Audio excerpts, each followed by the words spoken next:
Hey guys, I am Izdaisho here for another episode of Enduranked, and this time we're going to be running the Sliver deck, and I'm really not sure if I'm running it the optimal way.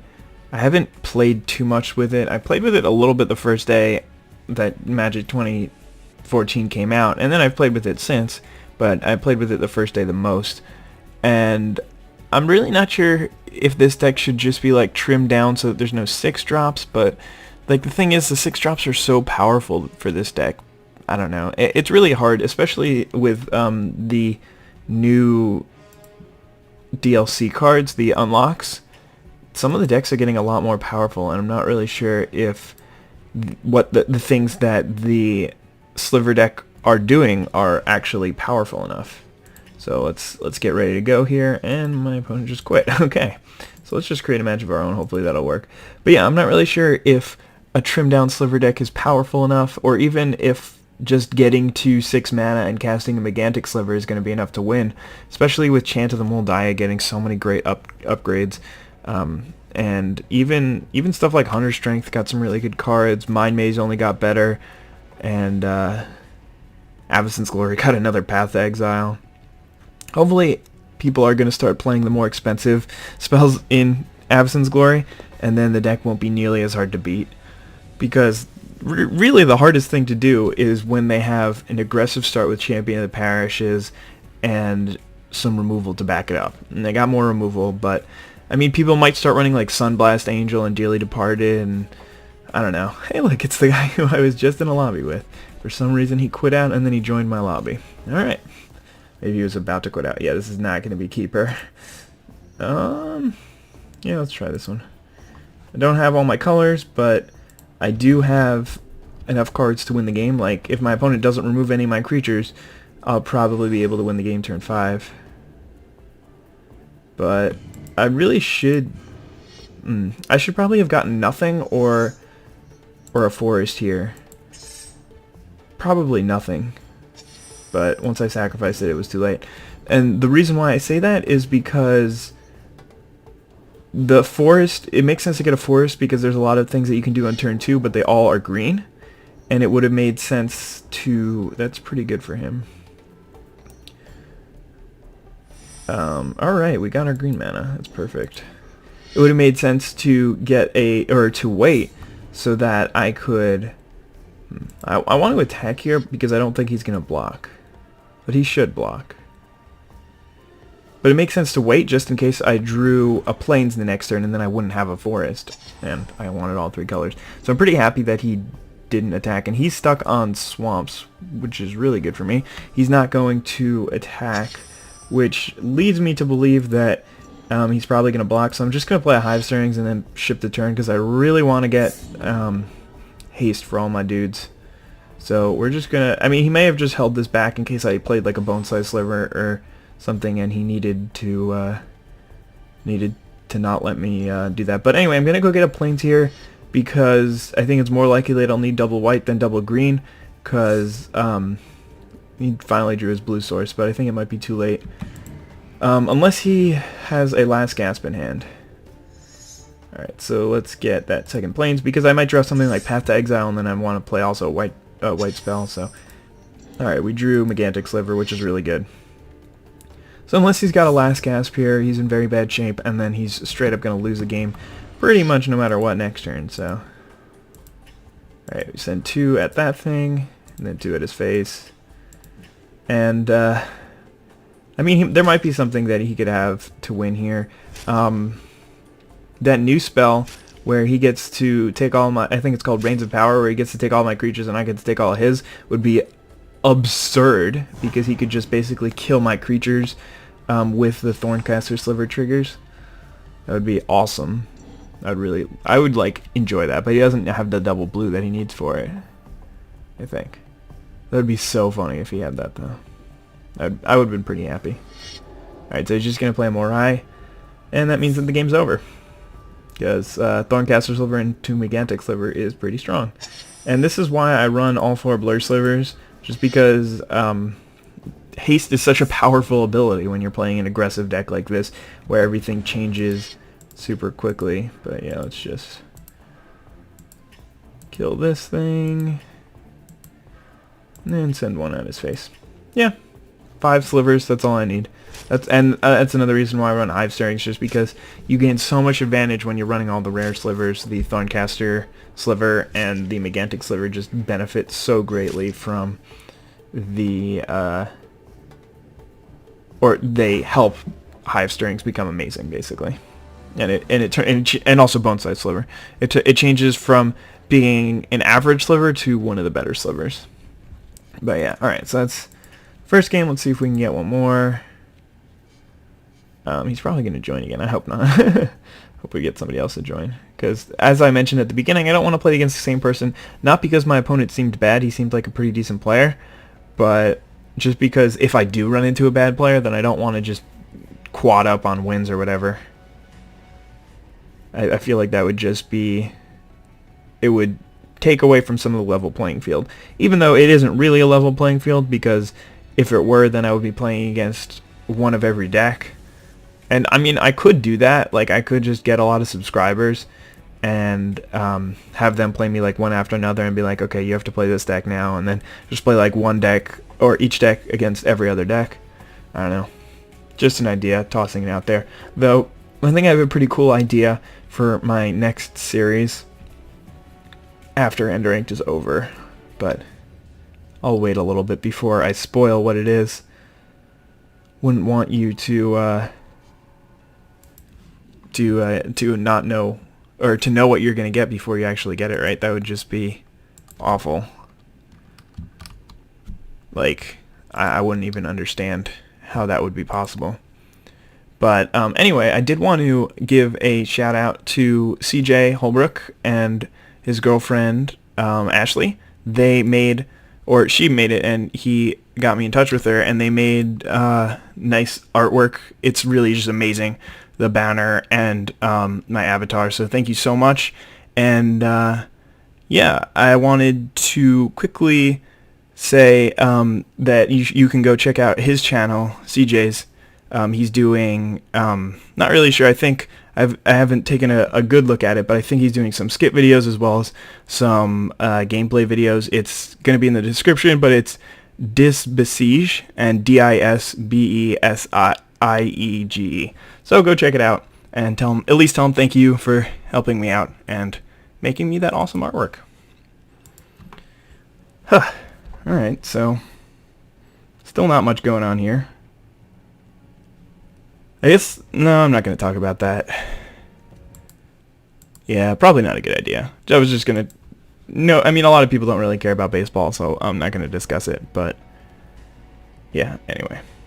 Alright, fine, there's nothing going on. So, Tim Hudson, if you don't know, he's a baseball player. He's been pitching for about 15 years. He's a great pitcher.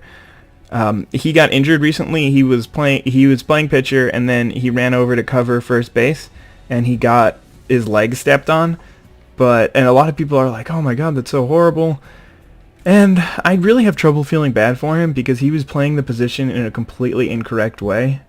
Yeah, this is probably not a keep, but I'm going to keep anyway. He's playing the position wrong, and that's why he got injured. Not because it was some freak accident, but it was because he made a mistake, and people don't really notice that. And I know that it's really sad, and it's obviously just a tragedy whenever a ball player like that gets injured.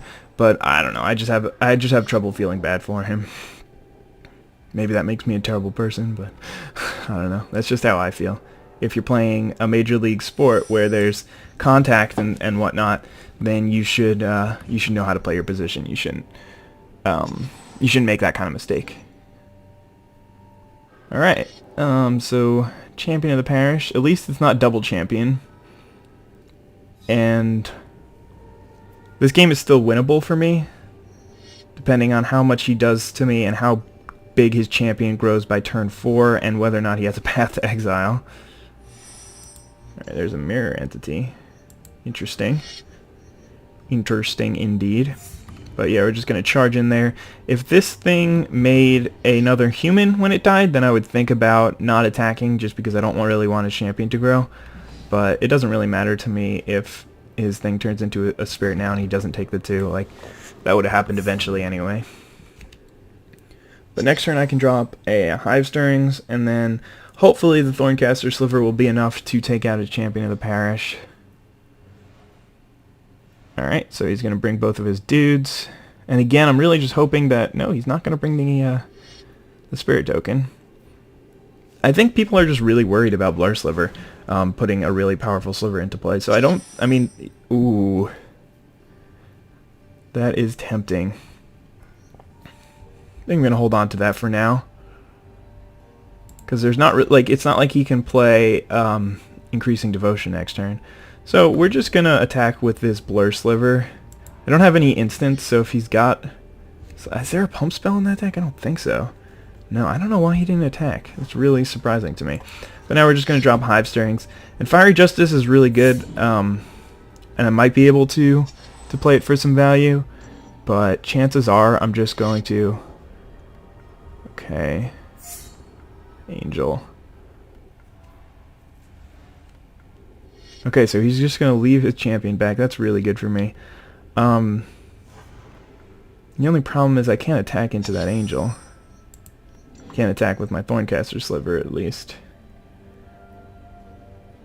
I can use everything to take out the angel, but then he can just trade off his champion for my Thorncaster Sliver, which wouldn't be the end of the world. Alternatively, I could just Fiery Justice, kill both his flyer and the 1/1. This is a pretty tough decision here.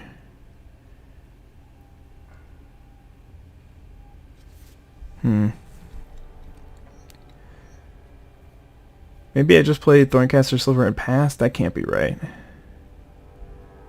Alright, yeah, let's just do this, because I do have a Megantic Sliver and a Mirror Entity, so I have a couple other ways to win the game. So, just sending everyone in and taking out the Seraph is fine. And if he wants to do something like just eat a 1/1, then that's okay with me too.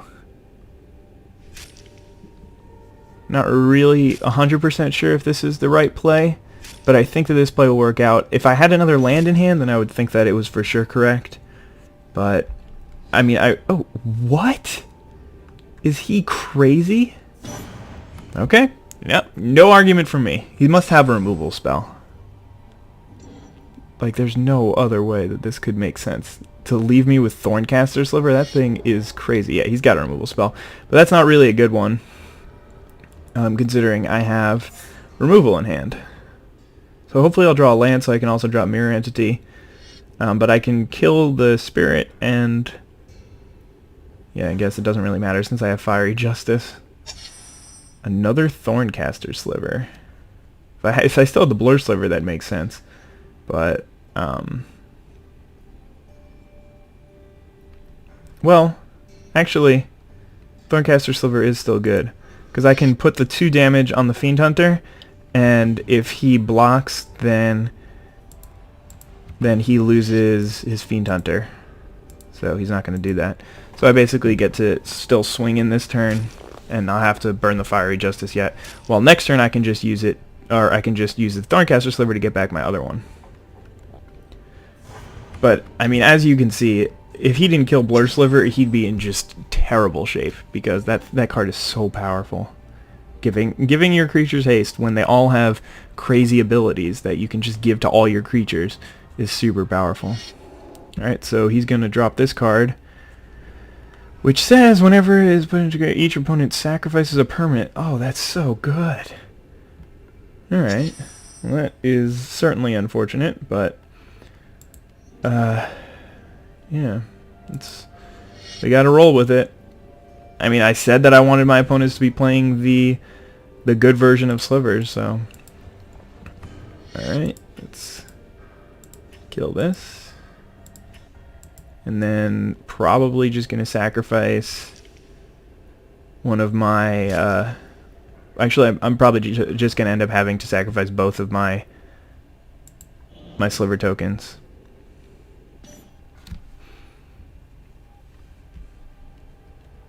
Because he's just going to chump there. I get to deal 4 to him, but I am going to lose my other Sliver. But that's not the end of the world since I get double ping. So I can deal 6 damage right away. And then if any of my creatures get in, then I basically just win. I guess if he plays a Sunblast Angel here, no, that's not going to matter too much. He's going to get to kill this, but I still get to attack. And he gets to wipe my board. But I do have Mirror Entity, so we wouldn't get to wipe my board. Alright, there's an Elite Inquisitor. I'm going to play the Mirror Entity first. And there's another Megantic Sliver. Alright, I'll just do that then.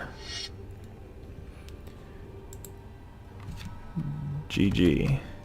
I mean, I don't know why he's saying GG. He's got 2 cards in hand. I don't know what they could be. There's no way that I can really,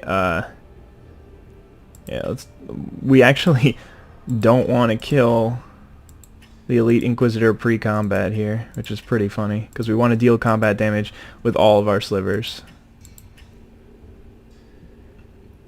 Pew, pew, pew. Just firing. But, I mean, I think that there's very little chance that he wins. He has to have like both of his cards be Path to Exile or something like that. Alright, so we managed to get there. Pretty close game, I guess. But, I mean, Slivers is really good. Managed to actually beat Champion of the Parish. Was he on the draw or the play? I can't remember. But, yeah, anyway, that's going to be 2 games with some randomness in the middle. Hopefully that wasn't too boring for the first part or inconsiderate for the second part. And yeah, hope you guys enjoyed. Have a wonderful day. Bye.